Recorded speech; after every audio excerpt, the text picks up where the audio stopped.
Mini skirt on, dip my body in glitter. Platform sneakers, all the boys want a picture. Two foreign cars, I make rich look richer. Save your breath, baby, I'm not going home with ya. Mini skirt on, dip my body. Hello. You are now tuned into the A Little Bit A Lot podcast. I'm your host, Kristen, and welcome back to another episode. Oh my gosh, guys, we are back and we are better. Well, are we? I've been kind of going through it. I've been kind of going through the gags, right? But having a break from the pod was nice. It was not like a pre-scheduled break. It was kind of like, dang, okay, I'm kind of in the thick of it and I feel like I need to just do this now. Normally, I like plan my breaks like way ahead of time. But this one, I was kind of just like, you know what, next week, we might just have to call it for a couple of weeks. You know what I mean? And sometimes that's okay. And me, you know, being like the producer and editor and, runner of this show, I can do that, right? So it feels good to be able to like make the rules. But at the same time, you know, I don't ever want to feel like I'm disappointing you guys, right? Like as a content creator, you know, for the past 2.5 years, going on 3, I pride myself in being able to say that I am very good at consistency. You know, I don't try to miss episodes that often.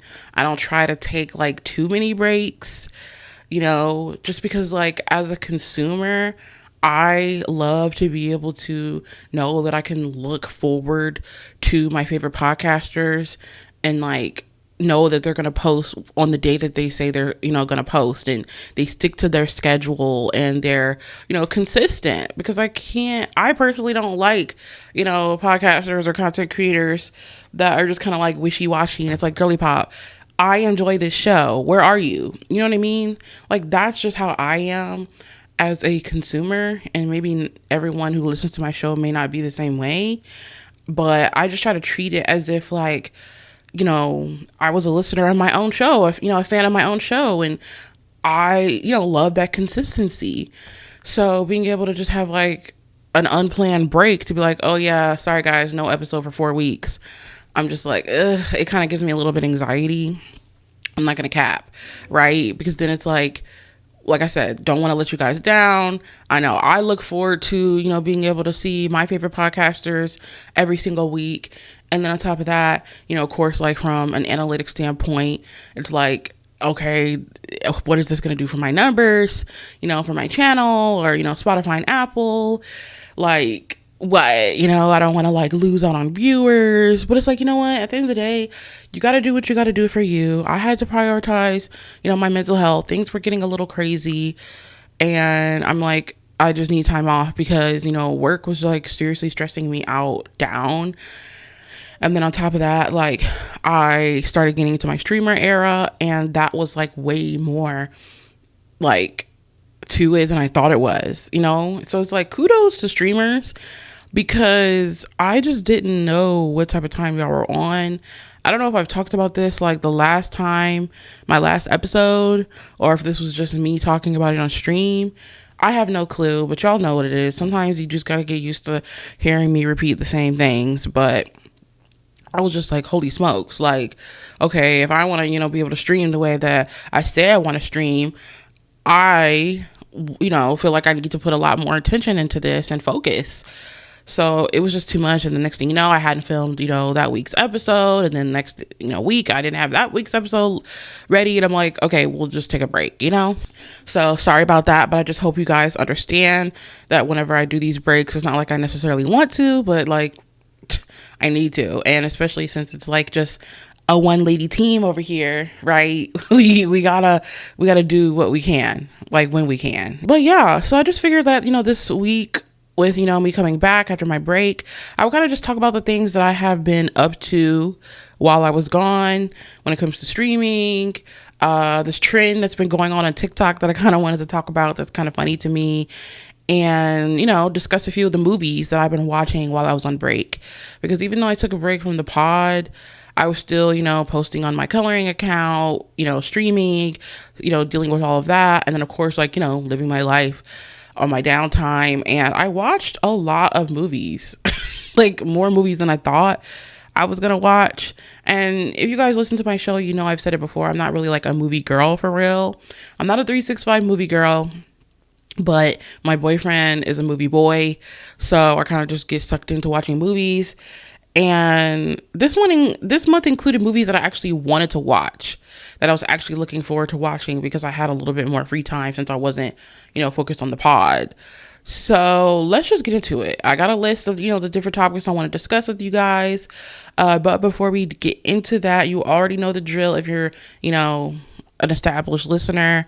But if not, thank you for watching. If you are watching on YouTube, I appreciate you. If you could subscribe, it would mean the world to me. The day that I'm recording this, I have 898 subscribers.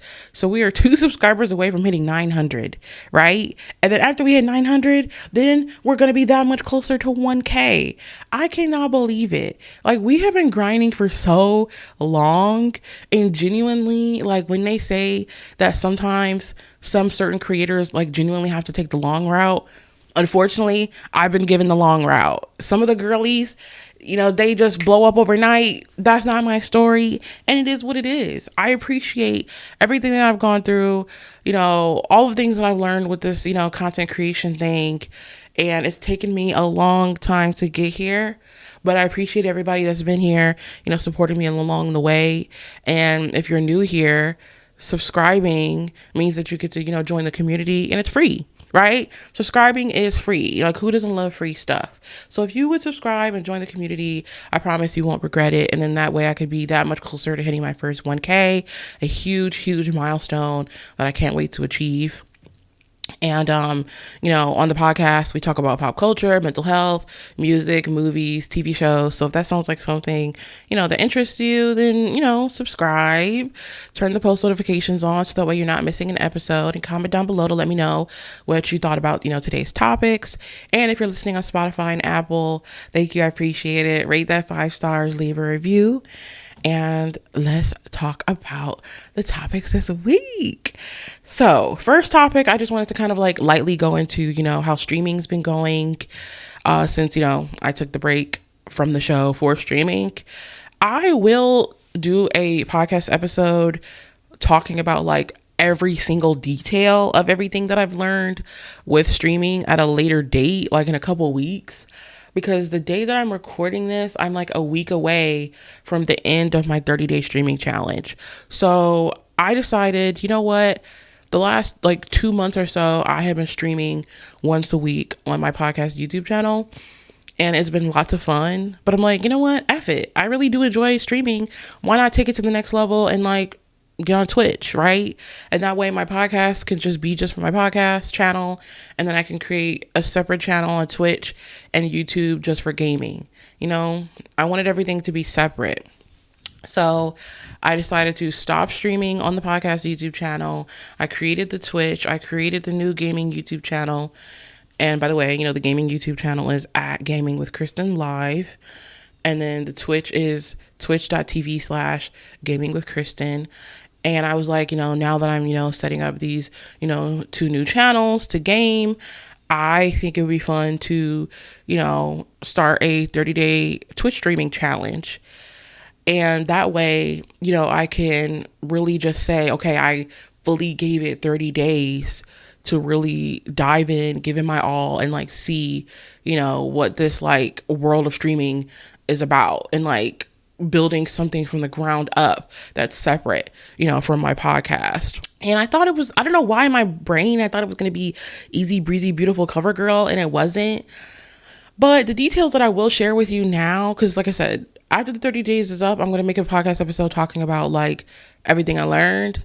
But just to make it brief until then, since I'm like still in the middle and like nearing the end of the challenge, like getting on stream every day is harder than I thought it was. And it's not like it's hard, right? But it's just like more mentally taxing than I thought. And I just thought that it would be like, oh, it's natural, like it's whatever, because I'm, naturally a yapper. I'm an excitable person. I have a bubbly personality. I'm outgoing. But at the same time, I didn't take into account that all of those things are true. Plus your girl has anxiety. Plus your girl has ADHD, right? And she'll be a little bit, depressy. So then when I'm committing myself to something every single day, the way my personality is set up, even if I'm like, oh, I'm having the time of my life, it's only so much I could take of it before I like, then I'm like, ooh, I need a break. So going for 30 days and committing for 30 days has been a challenge. But luckily, I've already been a content creator for the past 2.5 years, and I have experience with pushing through and showing myself and proving to myself that I can be consistent with something. So it's been a fight, right, to get on every day. But I decided, I'm not gonna like do too much and like push myself. So I do stream around like an hour, hour and a half, 2, really depending on how my mood is. But it's never longer than like 2 hours. But like on average, it's usually like an hour stream for now, right, during the 30-day challenge. Once I go back to my regular schedule, I'll probably have longer streams. But for now, an hour a day is all I've been able to commit to it. And that's been working out for me. And I also like forgot what it was like to, build a community from the ground up, from like literal zero. And in my mind, I'm thinking, okay, I got almost 900 subscribers on YouTube for my podcast. I've got almost 900 subscribers on my coloring channel. Everybody gonna come on over and I'll build a Twitch empire like that. Nope. I forgot, right? Not everybody's going to be interested in gaming. The people that follow me for podcasting probably just want to hear me talk and hear the podcast and not be with the games. So really, did nobody really come over to Twitch? And I'm like, okay, right. Humbleina. And that's that on that. And you know what? Shout out to my community for keeping me humble. Love y'all down. Y'all said we're going to support the pod and that's what we're going to do. And you know what? Love that. Right? So I got to find the new people that are going to want to be down with the gaming. And that's okay. If it's going to be a separate audience, it's going to be a separate audience, right? Period. So I'm like, okay, right. I forgot what this was like, building from literal zero, on a total new community. I haven't had that feeling in 2.5 years, right? But luckily, I've come across some really amazing mutuals in the Twitch community who have like welcomed me with open arms, who have given me shout outs, to their community that they've already grown. And then their community has come over and shown love to my streams. So that's been nice. And yeah, so far, I think that's all I'm going to say until I do my like full video about the whole experience after the 30 days is over. It's been challenging, interesting, fun. But like at the end of the day, I still feel like it's something that I want to keep trying. And I've had like a decent amount of success in the few weeks that I've been doing this alone. So it makes me feel hopeful that like, okay, my energy isn't being wasted here. This can grow into something that can be good, just in the same way that I grew my podcast community and the same way I grew my coloring community. So we're going to keep going, right? And in the meantime, if you didn't get the memo that I am on Twitch and you are the few percent that are interested in watching me yap on the podcast and game, then feel free to come on over to Twitch. Like I said, it's twitch.tv/gaming with Kristen. And until the 30-day challenge is over, we're going to be streaming every single day. I usually stream like around 5 or 6 after work. And then once we're done with the challenge, like I said, I'll go back to my every Wednesday schedule at 5 p.m. Eastern. So that's all I'll talk about, like I said. And then we'll do a full video giving you all of the details of every single thing I did later. But in the meantime, we also have another thing that I've been seeing while I've been on break, is this trend going on TikTok where people are talking about She the Birthday. At first I thought, this is so stupid. Like, what is everybody talking about She the Birthday? But it's kind of grown on me, honestly. And it's like, you know what? Shout out to the younger generation. Like, having different like phrases in the Black community and sayings and quotes to live by keeps like, culture going. And it's needed and it's necessary. So when you look at it that way, then it's like, you know what? F it. It's kind of fun. It's something for the kids. Like, I've been seeing a lot of millennials kind of getting upset and being like, oh, this is so stupid. But you know what? F it. We need a little whimsy. We need a little fun. We need a little comedy in our lives. I'm embracing it. And, you know, I just think that is really funny. So in case you didn't know what She the Birthday means, you know, I had to like do boots on the ground research to figure out what exactly is She the Birthday. And I think I found a video on TikTok that kind of really explains really what She the Birthday is. So I'm going to go ahead and play it here. 1 second.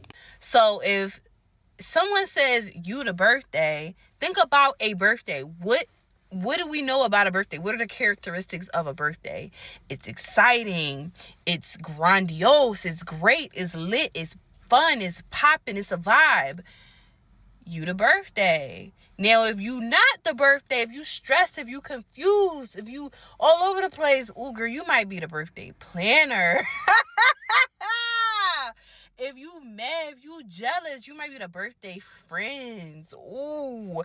If you expensive, you might be the birthday bill. Like, come on, you mean? Okay, so that's kind of an explanation. And I feel like it's a fun way to kind of like describe people.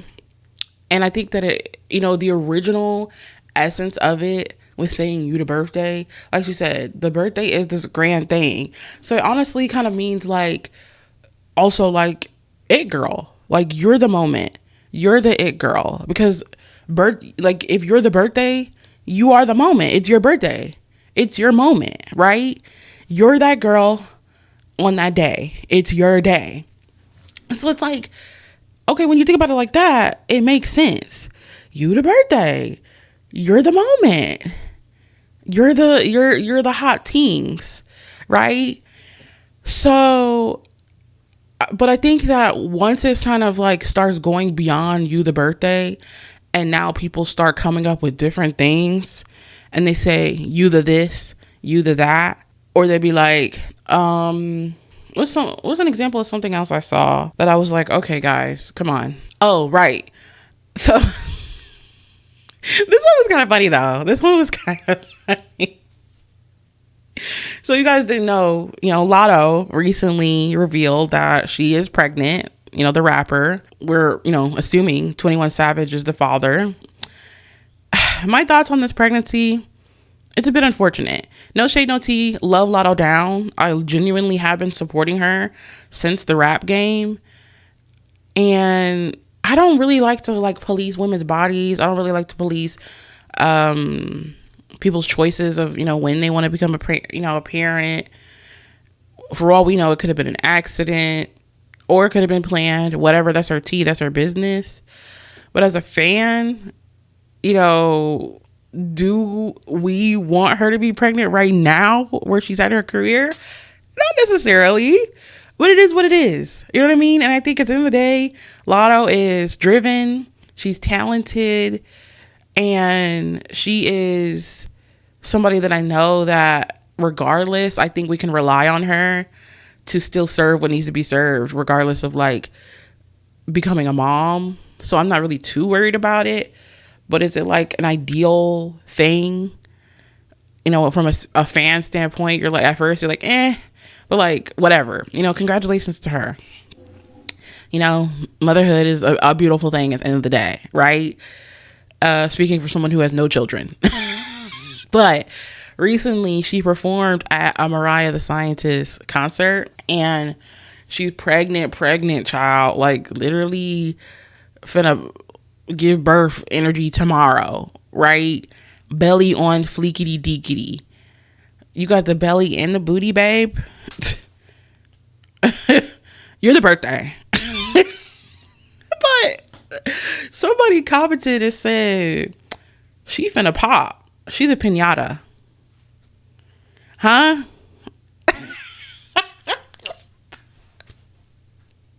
Because she's so pregnant. She could pop any second. She could give birth any second. Like, genuinely. Like, if they said she went into labor on that stage right then, I wouldn't have been surprised, because that's how pregnant she is. I'm like, oh, girly pop. Any day now. I don't even know how many months she is, but God, that baby looked like it's ready to bite its way out of her stomach at literally any second. Word to Bella from Twilight. Like, what? So saying she finna pop, she the pinata, does show the severity of like how pregnant she looks. And so the comment kind of made me like, girl, don't piss me off. But then like, after thinking about it, I'm like, wait, they kind of ate that. Like, it was kind of funny. So overall, I would think that the birthday of it all is pretty funny. But then when we start coming up with different stuff, saying she finna pop, she the pinata, it gets a little cry. But regardless, I think overall, it's not like this awful thing that like a lot of older millennials are getting upset about. And I may look at it differently because I'm like one of the youngest millennials, and then basically like the oldest Gen Z. I'm on the cusp. So I got a key with silly internet humor, right? So I don't know. But I think it's kind of funny. And I'm just wondering how long this is going to last. Because people are getting creative. And I don't want us to get too far away from the original plot. We can't lose the plot. Okay? Let's keep it to the birthday. But other than that, if we keep it to the birthday, then I'm fine with it. But once we start getting too much, it starts getting a little out of control, right? So, yeah. Also, I wanted to talk about some movies that I watched during my break and also include my Letterboxd review. I don't know what my Letterboxd username is. I'm going to have to, like, if there's any way I can put my profile in the description on YouTube, Spotify, and Apple, I will, so you guys can follow me. Because I don't have any followers on Letterboxd. I don't really care to have followers. I downloaded Letterboxd just for me, not to like, you know, I know some people get on there and they're like, I want helly followers. They take their reviews extremely serious to the point where they are looking to have like a bunch of likes on their reviews. It's not all that for me. But if you don't know, Letterboxd is basically just an app where you can rate and review movies. So I made a profile, and I also think it's like fun because, like I said, since I'm not a 365 movie girl, this is a great way for me to be able to really just track the few movies that I do watch every year. And I feel like for my boyfriend, he could watch a movie every single day or maybe even 2 movies a day and it'd be like whatever. But me with my ADHD, it's like it's too much, you know what I mean? Like it takes a lot out of me to like focus for that long of a time. I've talked about it before. It's a whole thing for me to be able to like fully sit down and like watch a movie. Sometimes it takes me a couple days to finish some, but lately I've been getting better at being able to like finish it all in one setting. I've been trying, you know, for the sake of compromise in my relationship.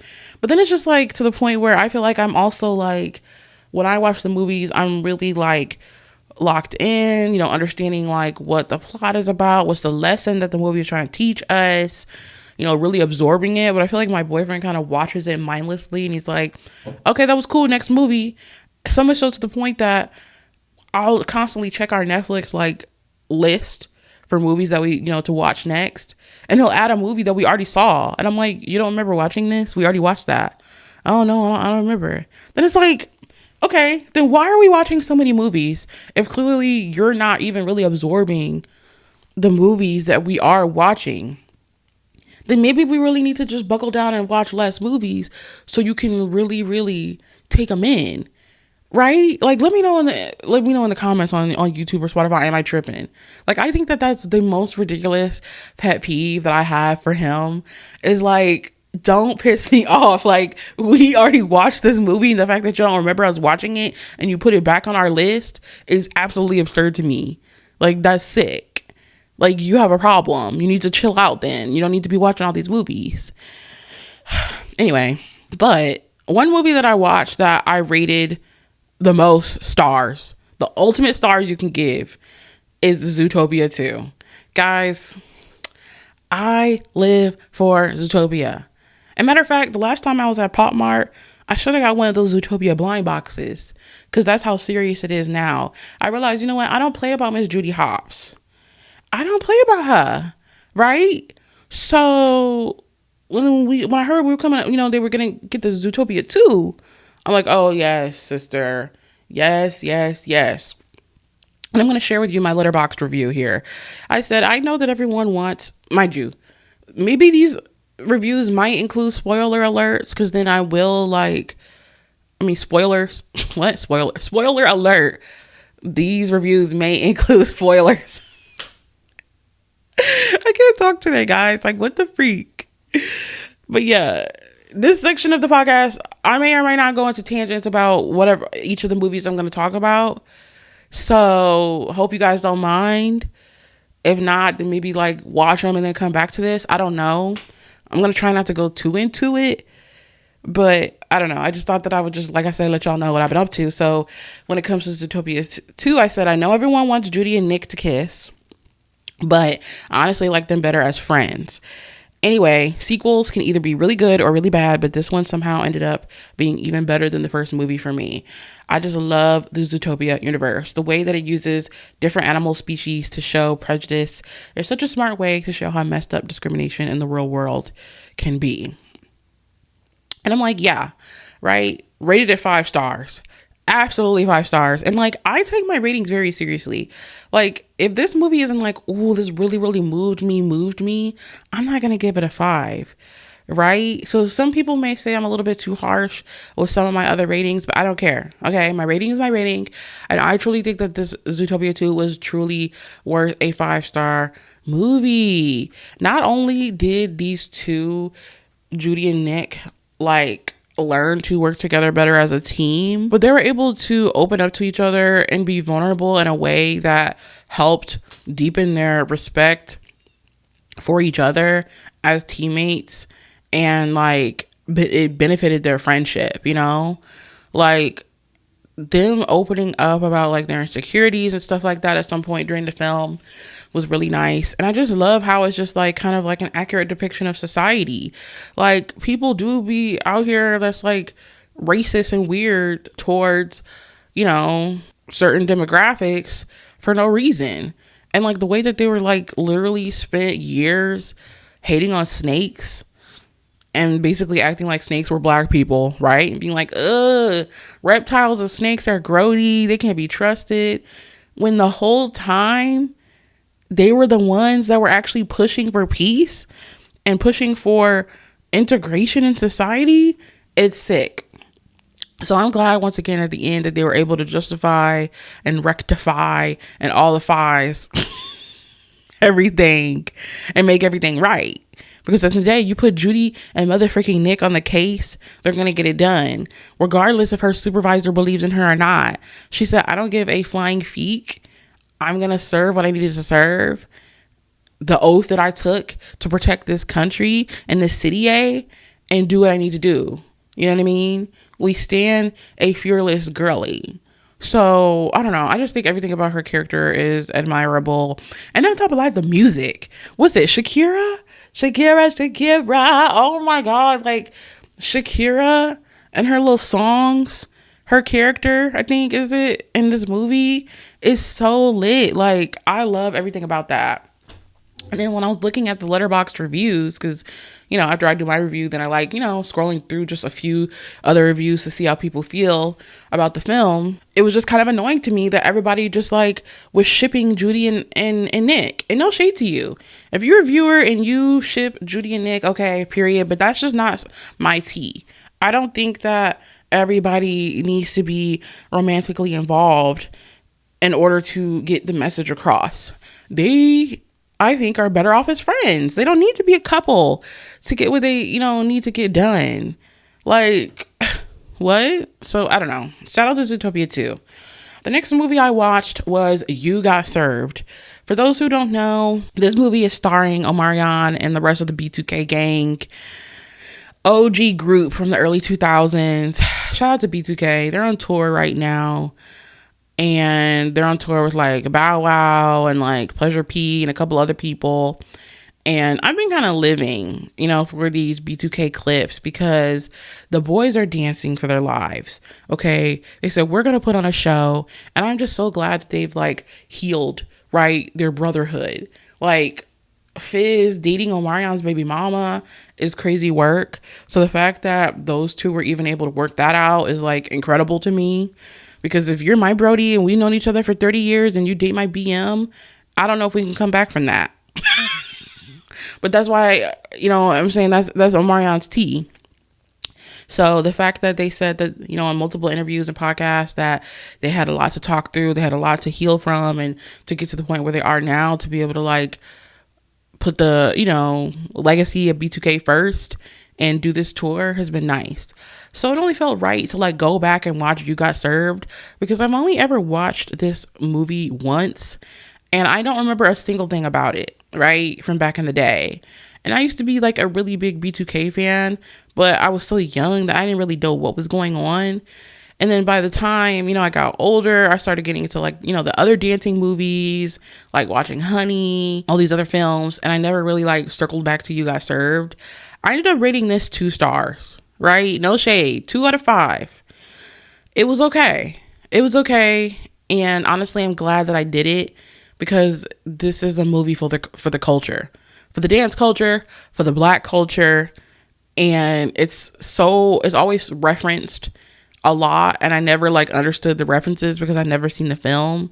So now I feel like, okay, I see what everybody's talking about now. And it was cool. It was cool. The acting was cornball. The script was kind of cornball. But for what it's worth, with the dancing and just what this movie means to the culture, I'm glad I watched it. The Letterboxd review that I gave it says the dramatic dancing in the rain sequence was so funny. The movie was so unserious, but now I know what it really means to do it for Lil Saint. And that's the like quote that I would always see people, talk about, is do it for Lil Saint. And I'm like, I don't know who Lil Saint is. And now I know, it was this little boy that used to hang out with their crew. He wanted to be down, and he ended up like getting killed. And in the end, they ended up like dedicating their, squad to Lil Saint, dancing in the name of Lil Saint, and it ended up unifying them in the end. And I'm like, what a shame that this little boy had to die for y'all to like get it together. But they did it for Lil Saint. And I'm like, that's kind of nice, So that was that. The next movie I watched was Wicked for Good.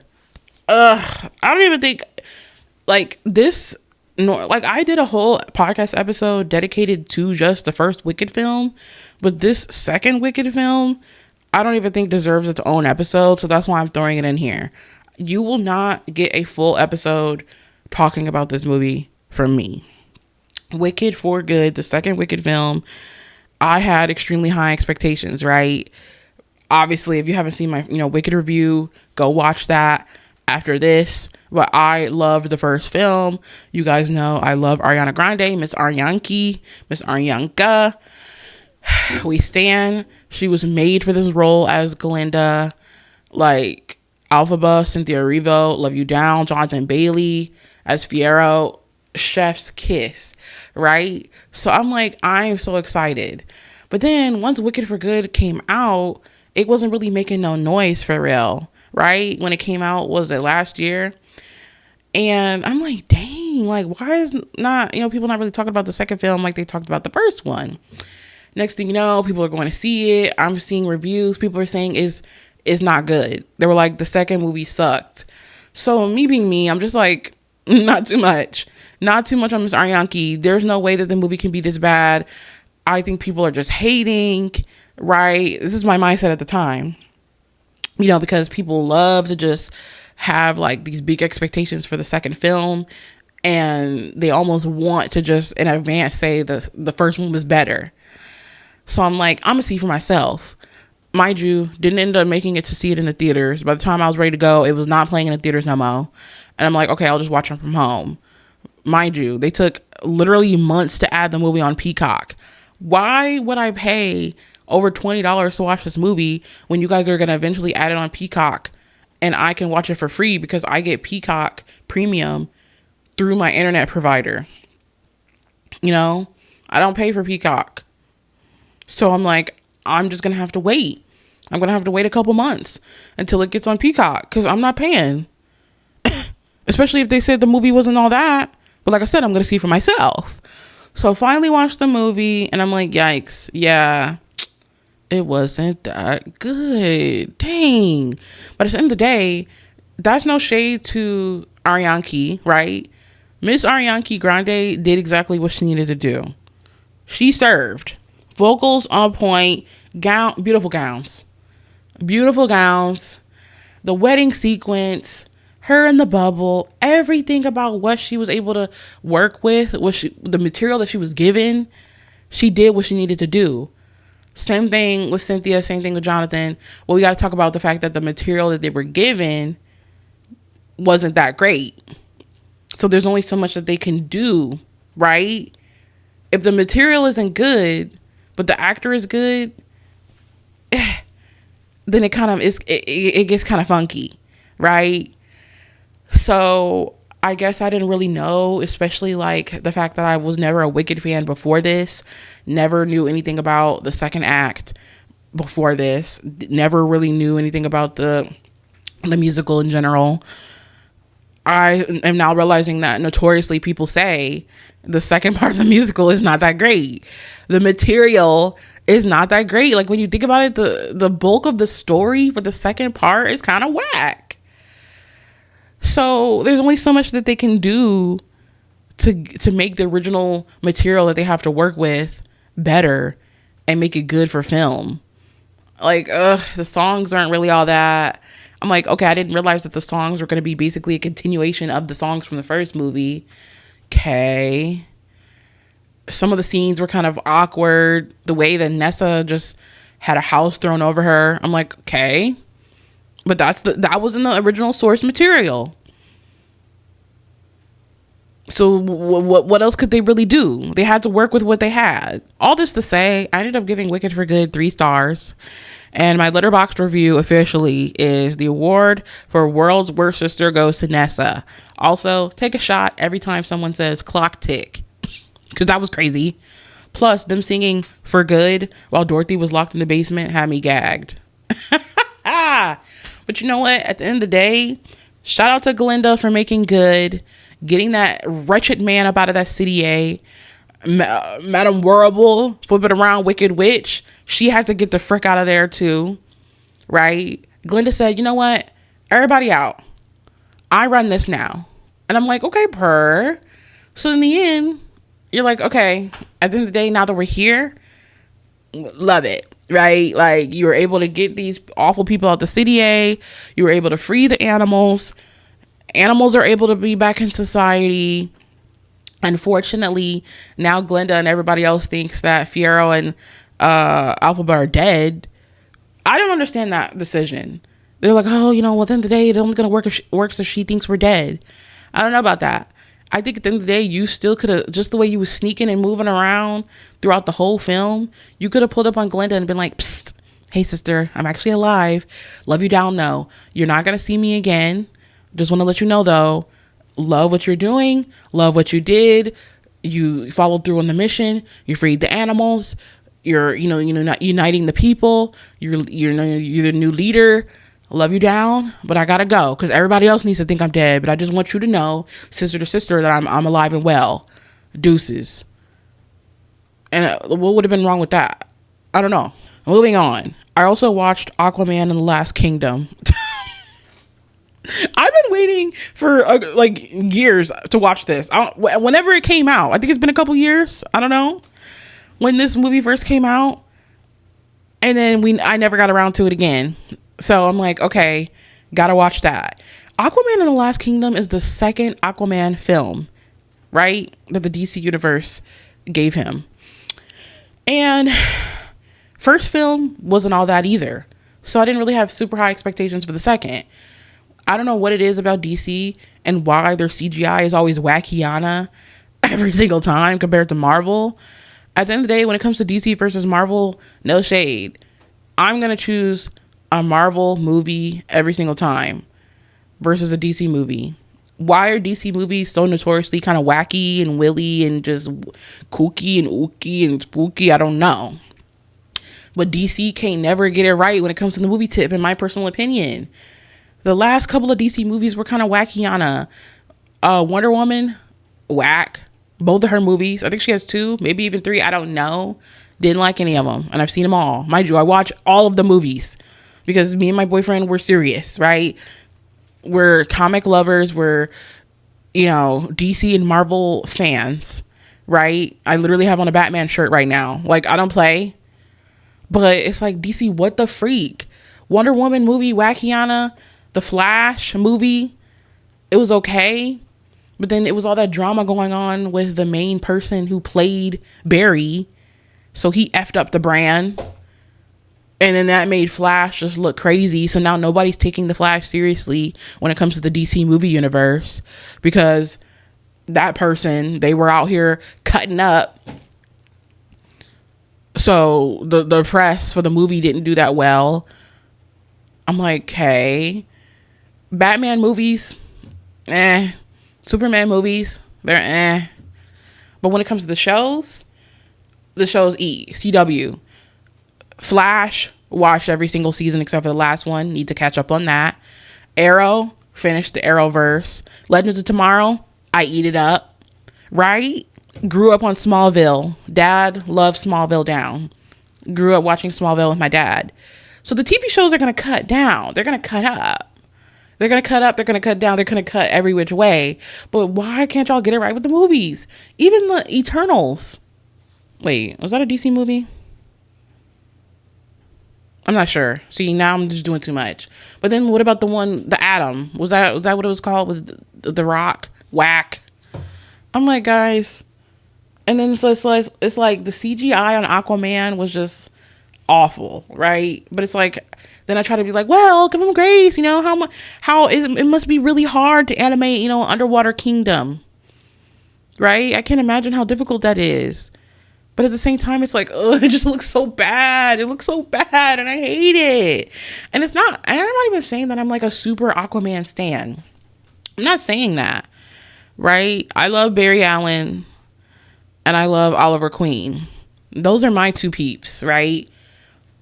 But Aquaman as a character, I do put him in a higher tier because his character is just so fascinating to me.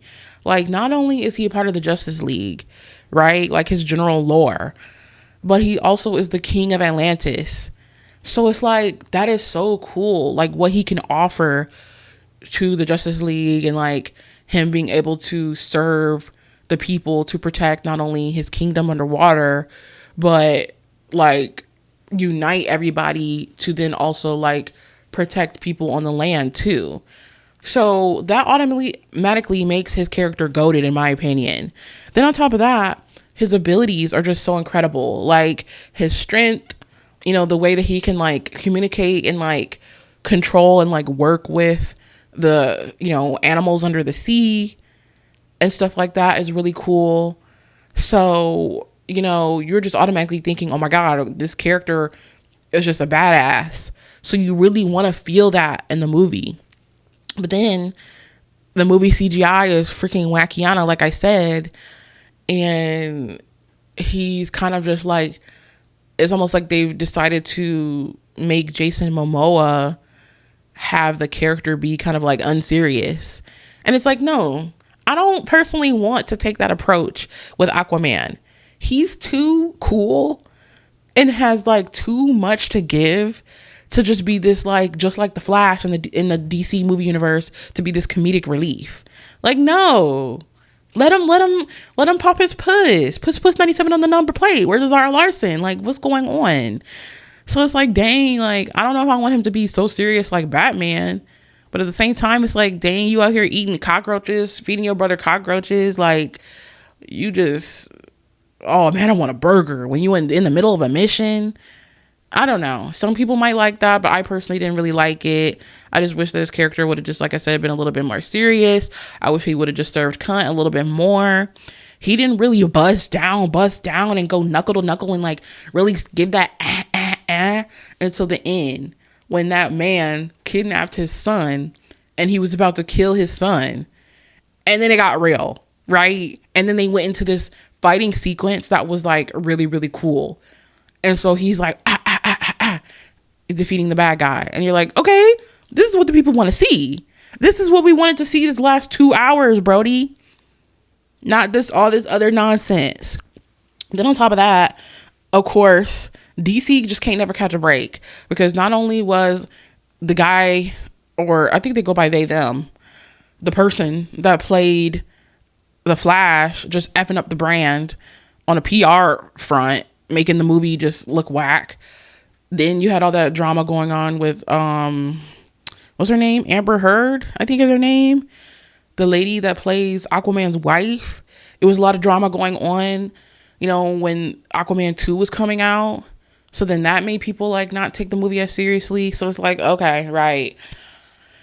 You know, she ate her little parts though. I'll give her tens on that front.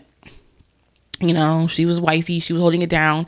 And at the end of the day, actor aside, what her character represents in the movie, she's wifey, right? You know, she was able to hold her own in her fight sequences as well, and that was really cool. It's like, of course, Aquaman's wife can also go toe to toe with y'all, right? Like, of course, she's a mother, she's a fighter, she's a protector, she's a wife. She's gonna be here and ride for her man and protect her son. So I'm like, okay, give her tens. But ultimately, it was like, dang, it didn't really get good to the end. So I'm just like, what's going on, DC? So I ended up giving this movie a 3 stars. And I said, this is one of those movies where the CGI is bad and the movie itself is mid. But because I love Aquaman, I gave it a 3. It is what it is. Okay. And then the last movie I watched was a movie called Code 3. I gave this a 4 stars review. This movie literally came out of nowhere. My boyfriend ended up picking it randomly. And I'm like, okay, I'll watch it. Because it has Rainn Wilson in it, who plays Dwight from The Office. And y'all know I love The Office. Love The Office down. So I'm like, okay, I haven't seen him in anything other than The Office, so this will be nice. And it's also got Lil Rel. Lil Rel is really funny. And this movie was basically about, let me see the description. It says, on his final 24-hour shift, a burned out paramedic is tasked with training his eager but inexperienced replacement.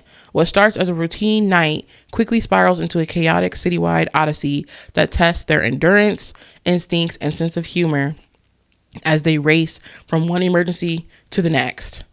This movie was like so much more real than I thought it was going to be. Like, they really do touch on like just how draining not only just being a paramedic can be.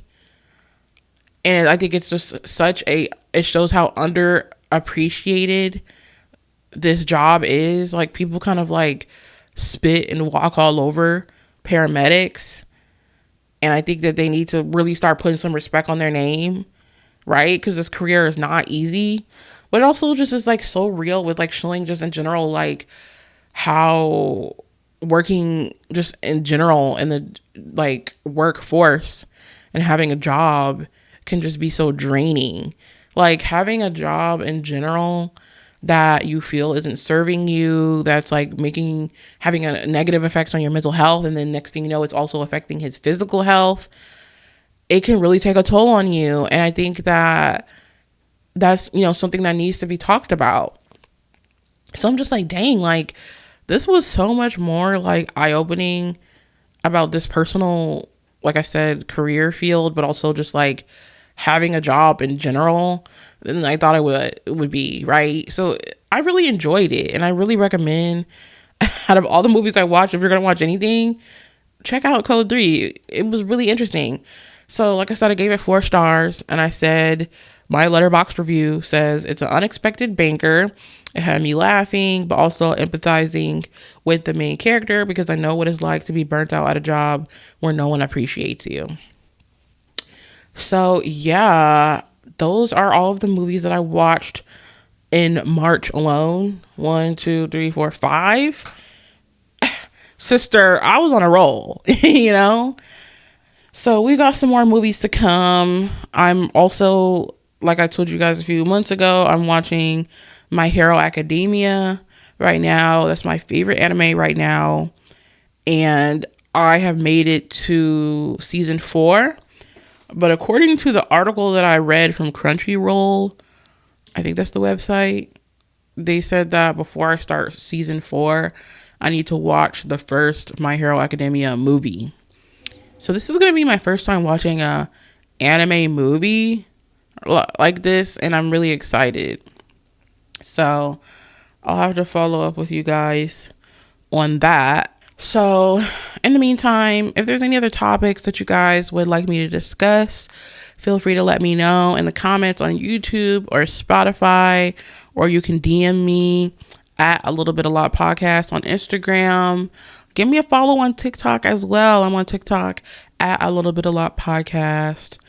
And I'm just like excited for what's to come. Like I said at the beginning with, the streaming thing and all of that. So be sure to, come hang if you don't want to. I'm going to be live every day until April 23rd. And then after that, like I said, I'll be on once a week at 5 p.m. Eastern or any other day or time of the week that I feel like it.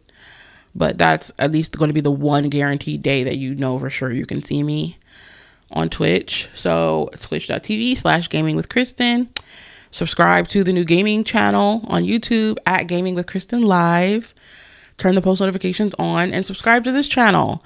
We're really trying to get it to 1K. So tell a friend to tell a friend. If you know another fellow diva who might be interested in the pod, share it with a friend, share it with your family. If you know anybody who's, interested in any of the topics that we discussed today, sharing is caring, okay? So subscribe. Turn the post notifications on. And also be sure to check out my second podcast. It's called Everything 2000s Pod. And we just recently released an episode where we talked about Sierra. Her career over the last 20 years has been absolutely incredible. And she used to just mean so much to me in 2005, right? 2006, 2007, like that era. So that was a really fun episode. You can find everything, in the description. I'm trying to think. Like, I have so much going on, guys. Like, genuinely. Like, this podcast, the second podcast. I also have my coloring YouTube channel. We're about to hit 1K subscribers on that as well. I think I just hit 938 subscribers on that channel. So if you're interested in coloring and like cozy coloring and like blind boxes and stuff like that, you can subscribe to that channel too. So far we've got 3 YouTube channels: podcasting, coloring, and gaming, plus the 4th one with the second podcast I have, and the Twitch. Not to mention all the social medias that I have for the podcast, coloring, and gaming clips. So everything you need to find me anywhere ever is always going to be in the description. And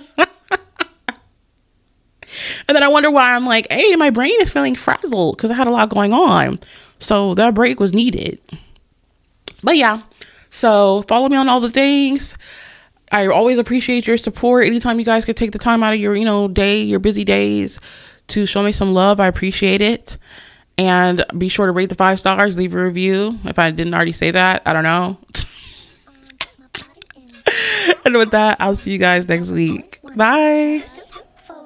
I make rich look richer. Save your breath, baby, I'm not going home with ya.